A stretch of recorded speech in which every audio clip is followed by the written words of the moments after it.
பசியாமி தேஜோ நிபிடதரகலா யாவளீலோபனீயம் பீயூஷாப்ளாவிதோஹம் ததனு ததுதரே திவ்யகைஷோரவேஷம் தாருண்யாரம்பரம்யம் பரமசுகரசாஸ்வாதரோமஞ்சிதங்கைः ஆவீதம் நாரதாத்யைः விலசதுபனிஷத் சுந்தரி மண்டலைश्च நீலாபம் குஞ்சிதாக்ரம் घनममलतरुं संयतं रत्नोक्तं साधिरामं वलयितमुदयच्चन्द्रकैः पिञ्चजालैः मन्दारशृङ्निवीतं तव पृथुकबरीभारमालोकयेऽहं स्निग्धश्वेतोर्ध्वपुण्ड्राम् अपि च सुललितां पालबालेन्दुवीथीम्. இந்த பரமசிவனுக்கும் பார்வதிக்கும் கல்யாணம் நடக்கிற போது இந்த கல்யாணத்தை பார்க்கறதுக்காக ரொம்ப பேர் வந்திருந்தாலும் இருந்தபோது அவள்லாம் பரமசிவன் இந்த மணக்கோலத்தில் உட்கார்ந்தபடியே அவள்லாம் வந்ததை பற்றி தன் சந்தோஷத்தை காமிச்சு அவளை வரவேற்றாராம். எப்படி வரவேற்றாருன்னா, கம்பேன மூர்த்னா சதபத்ரயோனிம் வாசாஹரிம் ருத்ரஹணம் ஸ்மிதேனா ஆலோகமாத்திரேண சுரானசேஷான் சம்பாவயாமாச யதா பிரதானம். ஒருத்தர் வந்தாராம், தலையாட்டினாராம், வரணும்னு வாயால் சொல்லாமல் அப்படி ஆட்டினாராம். ஒருத்தர் மகாவிஷ்ணு வந்தாராம், வரணும் வரணும் வரணும் அப்படின்னாராம். இன்னொருத்தர் வந்தாராம், சிரிச்சுக்கிட்டாராம், வாயால் ஒன்றும் சொல்லாமல். இன்னும் பல பேர் வந்தாலும் அப்படி பார்த்தாராம். அப்படி பல பேரை வரவேற்கிறதுக்கு ஒத்தத்துக்கு ஒரு விதமாக தலையாட்டியும் வாயால் சொல்லியும் பல விதமாக வரவேற்றாராம். அது மாதிரி தீட்சிதர் வாழ்க்கை சில பேர்கிட்ட பிரியம் இருந்தால் பேச சொல்கிறதுன்னு ஒரு வழக்கம் வச்சுருக்கேன். அந்த ரீதியில் தான் நீ பேசுகிறேன் தவிர, அதாவது நான் என்னை வரவேற்றுட்டா எங்கிட்ட ஒரு சந்தோஷத்தை இந்த சபையில் எனக்கு காமிச்சுட்டேன் அப்படிங்கிறது தான் அர்த்தமே தவிர, வர வர ரொம்ப நாளாக அவளோட நெருங்கி பழகிற போது என்னத்தை நம்மளாம் பேசுகிற பரம்பரமாக நம்ம நீங்களாம் கட்டு ரசிச்சுட போகிறேன், இல்லை வா சொல்லாத்த நம்ம என்ன சொல்ல போகிறோம். ஏதாவது பேசினா நன்னா உருக்கமாக பேசணும், ஏதாவது ஒரு மனுஷாவுக்கு ஒரு சித்தத்தில் ஏதாவது ஒரு மாற்றலை உண்டாக்கணும். அதுக்கெல்லாம் நம்மள்ட்ட என்ன சக்தி இருக்குது? அதெல்லாம் ஒன்றும் கிடையாது. அப்புறம் இருக்கப்போது அவள் பேசுகிற போது மாட்டேன்னு சொல்ல முடியல. ஆத்தி ஞாயிற்றுமையோட பம்பாய் போயிடுறாங்கனாக்கா திரும்பி வரவங்களும் நம்ம ஒருத்தர் நிர்பந்தப்படுத்த மாட்டா பேச சொல்லிங்க ஒரு திருப்தி தான். ஏன்னா எங்கே பார்த்தாலும் பேசி வந்துருக்கிட்ட மாதிரி பேசிட்டு இருக்கான்னு நீங்களாம் நினைப்பேன். அந்த இடத்துக்கு அவள் பேர் நமக்கு எனக்கு. அதனால் தீட்சிதா திரும்பி 5-6 மாதத்துக்கு வரமாட்டா.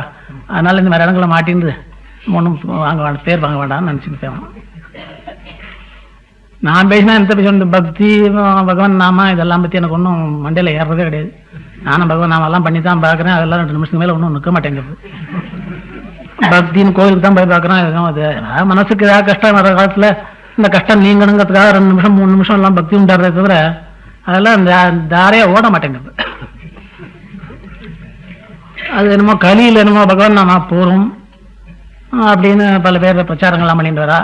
அதுவும் இந்த பாகவதமே இந்த பகவான் நாம போகிறோம் கலியில் பக்தி போகிறோம் அப்படிங்கிறதுக்காகத்தான் ஏற்படுத்திருக்குன்னு பல பேருக்கு சொல்லிட்டு வரா. அது அவ்வளோ சரியில்லைங்கிறத நான் இப்போ நம்ம எல்லாம் எப்படி தெரிஞ்சுக்கலாம்னா, தீட்சிதர் கதையை வச்சா தான் தெரிஞ்சுக்கலாம். ஏன்னா நம்ம ஒருத்தட்ட ஒரு கதையை கட்டோம்னா அந்த கதையில் என்ன சொல்லிருக்குங்கிறத நம்ம தெரிஞ்சுக்கணுமே தவிர, அந்த சொல்கிறவருக்கு சொந்த அபிப்பிராயம் என்னங்கிறத நம்ம தெரிஞ்சுக்கிறதா நம்ம அபிப்பிராயத்தை நம்ம வச்சுட்டு இருந்துட்டு போயிடலாம். அதனால புஸ்தகங்கள்லாம் நமக்கு உட்காந்து வியாக்கியானத்தெல்லாம் வச்சுட்டு பார்க்கறதுக்கெல்லாம் அவகாசம் இல்லாத இந்த நாளில் ஒரு புஸ்தகத்தை உள்ளத்தை அவள் எழுதினவாளுடைய கருத்து என்னவோ அந்த கருத்துப்படி கதை சொல்கிறவா ரொம்ப குறைச்சலாக இருக்கா. அப்படி குறைச்சலாக இருக்கிறவாள் ரொம்ப அபூர்வமானவா நம்ம தீட்சிதர்வாள். அதனால ஒரு தப்பான வழிக்கு நம்மளை கொண்டு விட மாட்டாங்கிற ஒரு தைரியம். நம்ம தேசம் எந்த விதத்தில் கட்டுப்போனாலும் ஒரு இந்த இதுதான் சரியான வழி அப்படிங்கிற காட்டுறதுக்கு தீட்சிதரால் போல இருக்கிறவா இருக்கிறதுனால தான் நம்ம சமூகம் என்னைக்காவது ஒரு நாளைக்கு நம்ம பிழைச்சிடும் அப்படிங்கிற ஒரு நம்பிக்கை உண்டாருது. அப்படி பார்க்குற போது இந்த பகவான் நாமெல்லாம் எப்படி இருக்குன்னு கேட்டேன்னா, இப்போ நான் தான் இருக்கேன், நான் இப்போ என்ன பண்ணிருக்கேன், சாதாரணமாக தான் இருந்துருக்கேன், ஒன்றும் பெரிய கர்மா ஒன்றும் கிடையாது. எனக்கு என்ன சொல்ல தோன்றது, தீட்சிதரை பார்க்குறது, தீட்சிதர் அக்னிஹோத்திரம் பண்ணுறார், யாகம் பண்ணுறார், சிவ பூஜைங்கிறார், அதில் எல்லாம் ஒன்றும் புத்தி செல்லவும் மாட்டேங்கிறது. ஆனால் சௌக்கியமாக இருக்கணுங்கிற மட்டும் ஆசை மட்டும் இருக்குது. அதெல்லாம் பண்ணால் தான் சௌக்கியமாக இருப்போம் தான் எல்லாரும் சொல்லிட்டு இருக்கிறதும் தெரியுது. இல்லைடா அப்படிலாம் இருக்கவே நம்ம உருப்பிடுவோமா உருமாட்டாமான்னு ஒரு மனசுக்கு கவலை உண்டாருது. அப்படி உண்டார போது பகவான் அப்பா அப்படிலாம் நினைக்காத, என்ன எல்லாருக்கும் எல்லாம் முடிஞ்சுப்படுமா? ஏதோ உண்மையோ பகவான் இருக்கான் அப்படின்னு நினைச்சிருந்து பக்திங்க உனக்கு ஒரு அளவு தீவிரமான பக்தி இருந்ததுனாக்க, பகவான் கருணாமூர்த்தி உன்னுடைய செயல் இல்லாதவன், நீ என்ன பண்ண பாவம், ஆமே அவன் கண்டு கேட்க மாட்டேங்கிறான், நீ எப்படி அக்னிஹோத்திரம் பண்ண முடியும் அப்படின்னு நம்ம மனுஷாலே ஒருத்தரை பார்த்து மன்னிச்சுக்கிறாப்புல பகவான் பார்த்து நம்மளை மன்னிக்க மாட்டாரா அப்படின்னு நினைச்சுக்கோ. அதனால இது பண்ண முடியாத பத்தி கவலைப்பட்டு பாப்பி நான் பாப்பி எப்ப பார்த்தாலும் பாப்ப உணர்ச்சியே வளர்த்துன்னு உட்காந்துருக்காத. இது மன சந்துஷ்டி வேண்டாம் மனுஷனுக்கு. அதனால அதெல்லாம் ஒன்றும் கவலைப்படாத, ஒரு நாள் முடிஞ்சது நன்னா செய், அது போரும் அப்படிங்கிறதுக்காக சொல்றதுக்காக, மனசுக்கு சேர்ந்த சொல்றதுக்காகத்தான் அந்த பகவன் நாமா பக்தி இதெல்லாம் வந்தது. தவிர பகவன் நாமா போறங்கிறதுக்கு சாஸ்திரத்துல பிரமாணம் கிடையாது. பகவன் நாமா பக்தியும் வைத்து வேதத்துல ஒண்ணு இருக்கிறதாக எனக்கு ஒன்றும் தெரியல. வைதிக மதம் நம்ம மதம். அப்படி வேதத்துல சொன்ன காரியங்களுக்குள்ள ரொம்ப உத்தமமானது அக்னிஹோத்திரமும் யாகமும் தான் சொல்றான். நாங்க உட்காந்து இந்த மாதிரி இடங்கள்ல வந்து மாட்டினேன்னா யாகத்துக்கு ஒரு தேதி வச்சு ஆராதனைக்கு தான் உட்காந்துருப்பேன். இங்க உட்காந்து கருட ஜெயனம் பண்ண போறேன்னு உட்காந்துருக்கு. அவ அப்படிப்பட்ட ஒரு உத்தம கர்மாக்கள் பண்றத, அந்த கர்மாக்கள் பகவன் நாம பக்தியும் பிரச்சாரம் பண்ற இந்த நாட்டுல இந்த மாதிரி ஒரு சாதுக்கள் வந்து ஏழைகள் ஒரு பெரிய கர்மாக்களை பண்றேன் முன்னுக்கு வரத்த, அதுக்கு உதவி பண்றதுக்கு விரோதமா யார் பிரச்சாரம் நடந்துட்டு இருந்தா அதை கண்டிக்கணுங்கிற ஒரு ஆத்திரம் மட்டும் எனக்கு உண்டு. அந்த ரீதியில பெரிய கருட ஜெயனம்னு ஒரு யாகம் ஒண்ணு பண்ண போறாரு.